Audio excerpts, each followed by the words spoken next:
شروع اللہ کا نام لے کر جو بڑا مہربان نہایت رحم والا ہے۔ جن لوگوں نے کفر کیا اور اوروں کو اللہ کے راستے سے روکا، اللہ نے ان کے اعمال برباد کر دیے، اور جو ایمان لائے اور نیک عمل کرتے رہے اور جو کتاب محمد صلی اللہ علیہ وآلہ وسلم پر نازل ہوئی اسے مانتے رہے اور وہ ان کے پروردگار کی طرف سے برحق ہے، ان سے ان کے گناہ دور کر دیے اور ان کی حالت سنوار دی۔ یہ حبت اعمال اور اصلاح حال اس کے لیے ہے کہ جن لوگوں نے کفر کیا، انہوں نے جھوٹی بات کی پیروی کی، اور جو ایمان لائے وہ اپنے پروردگار کی طرف سے دین حق کے پیچھے چلے۔ اسی طرح اللہ لوگوں سے ان کے حالات بیان فرماتا ہے۔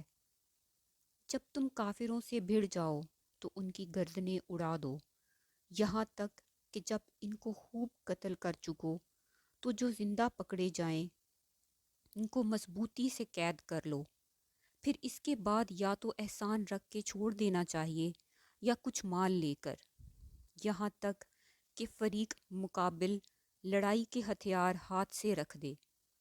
یہ حکم یاد رکھو، اور اگر اللہ چاہتا تو اور طرح ان سے انتقام لے لیتا، لیکن اس نے چاہا کہ تمہاری آزمائش ایک کو دوسرے سے لڑوا کر کرے، اور جو اللہ کی راہ میں مار دیے گئے وہ ان کے عملوں کو ہرگز ضائع نہیں کرے گا، بلکہ ان کو سیدھے رستے پر چلائے گا اور ان کی حالت درست کر دے گا، اور ان کو بہشت میں جس سے ان کو شناسا کر رکھا ہے داخل کرے گا۔ اے اہل ایمان، اگر تم اللہ کی مدد کرو گے تو وہ بھی تمہاری مدد کرے گا اور تم کو ثابت قدم رکھے گا، اور جو کافر ہیں ان کے لیے ہلاکت ہے، وہ ان کے اعمال کو برباد کر دے گا۔ یہ اس لیے کہ اللہ نے جو چیز نازل فرمائی انہوں نے اس کو ناپسند کیا، تو اللہ نے ان کے اعمال اکارت کر دیے۔ کیا انہوں نے ملک میں سیر نہیں کی تاکہ دیکھتے کہ جو لوگ ان سے پہلے تھے ان کا کیا انجام ہوا؟ اللہ نے ان پر تباہی ڈال دی، اور اسی طرح کا عذاب ان کافروں کو ہوگا۔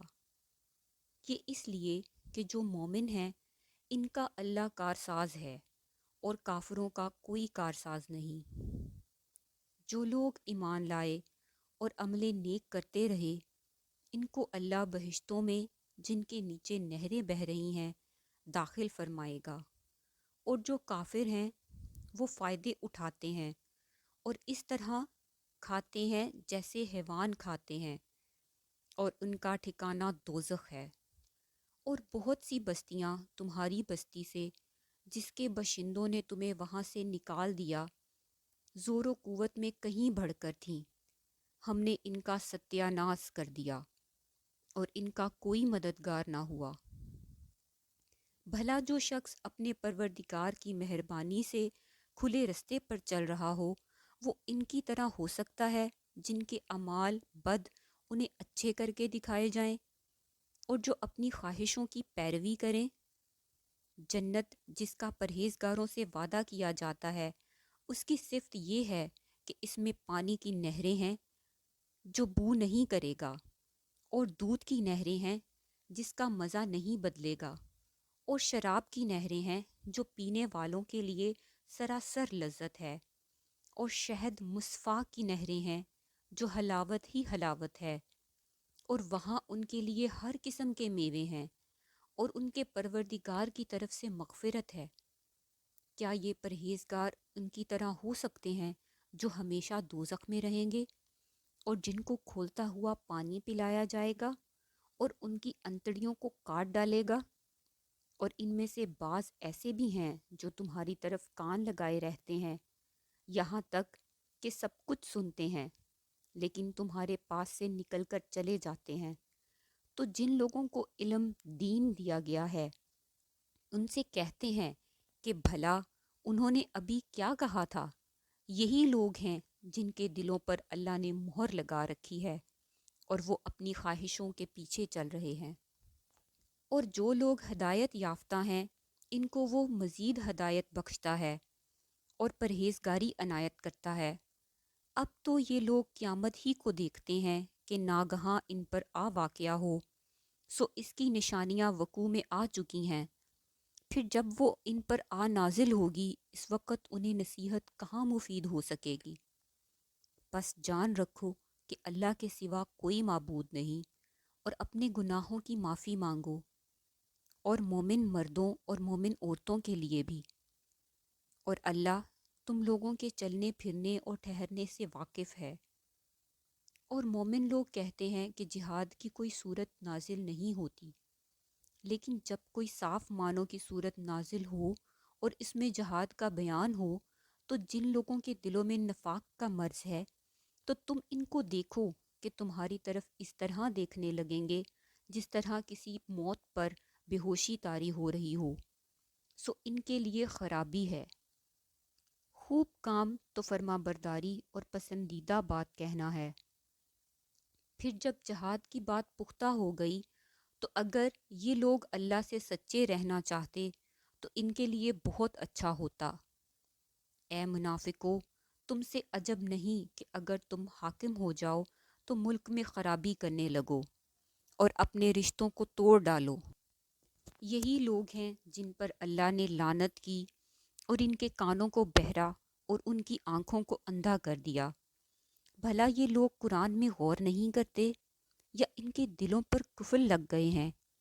جو لوگ راہ ہدایت ظاہر ہونے کے بعد پیٹھ پھیر دیں کہ پھر شیطان نے یہ کام ان کو مزین کر دکھایا اور انہیں طول عمر کا وعدہ دیا۔ یہ اس لیے کہ جو لوگ اللہ کی اتاری ہوئی کتاب سے بیزار ہیں، یہ ان سے کہتے ہیں کہ بعض کاموں میں ہم تمہاری بات بھی مانیں گے، اور اللہ ان کے پوشیدہ مشوروں سے واقف ہے۔ تو اس وقت ان کا حال کیسا ہوگا جب فرشتے ان کی جان نکالیں گے اور ان کے منہوں اور پیٹھوں پر مارتے جائیں گے۔ یہ اس لیے کہ جس چیز سے اللہ ناخوش ہے، یہ اس کے پیچھے چلے اور اس کی خوشنودی کو اچھا نہ سمجھے، تو اس نے بھی ان کے اعمال کو برباد کر دیا۔ کیا وہ لوگ جن کے دلوں میں بیماری ہے، یہ خیال کیے ہوئے ہیں کہ اللہ ان کے کینوں کو ظاہر نہیں کرے گا؟ اور اگر ہم چاہتے تو وہ لوگ تم کو دھکا بھی دیتے اور تم ان کے چہروں ہی سے پہچان لیتے، اور تم انہیں ان کی انداز گفتگو ہی سے پہچان لوگے، اور اللہ تمہارے اعمال سے واقف ہے۔ اور ہم تم کو آزمائیں گے تاکہ جو تم لڑائی کرنے والے اور ثابت قدم رہنے والے ہیں ان کو معلوم کریں اور تمہارے حالات جانچ لیں۔ جن لوگوں کو سیدھا رستہ معلوم ہو گیا اور پھر بھی انہوں نے کفر کیا اور لوگوں کو اللہ کی راہ سے روکا اور پیغمبر کی مخالفت کی، وہ اللہ کا کچھ بھی بگاڑ نہیں سکیں گے، اور اللہ ان سب کا کیا کرایا اکارت کر دے گا۔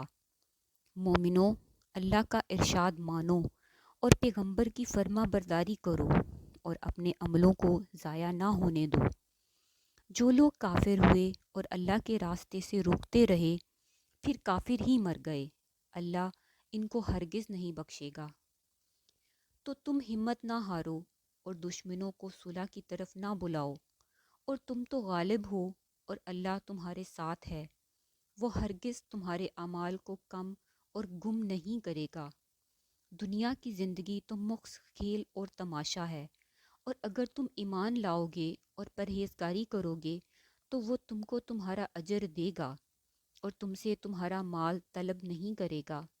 اگر وہ تم سے مال طلب کرے اور تمہیں تنگ کرے تو تم بخل کرنے لگو، اور وہ بخل تمہاری بدنیتی ظاہر کر رہے۔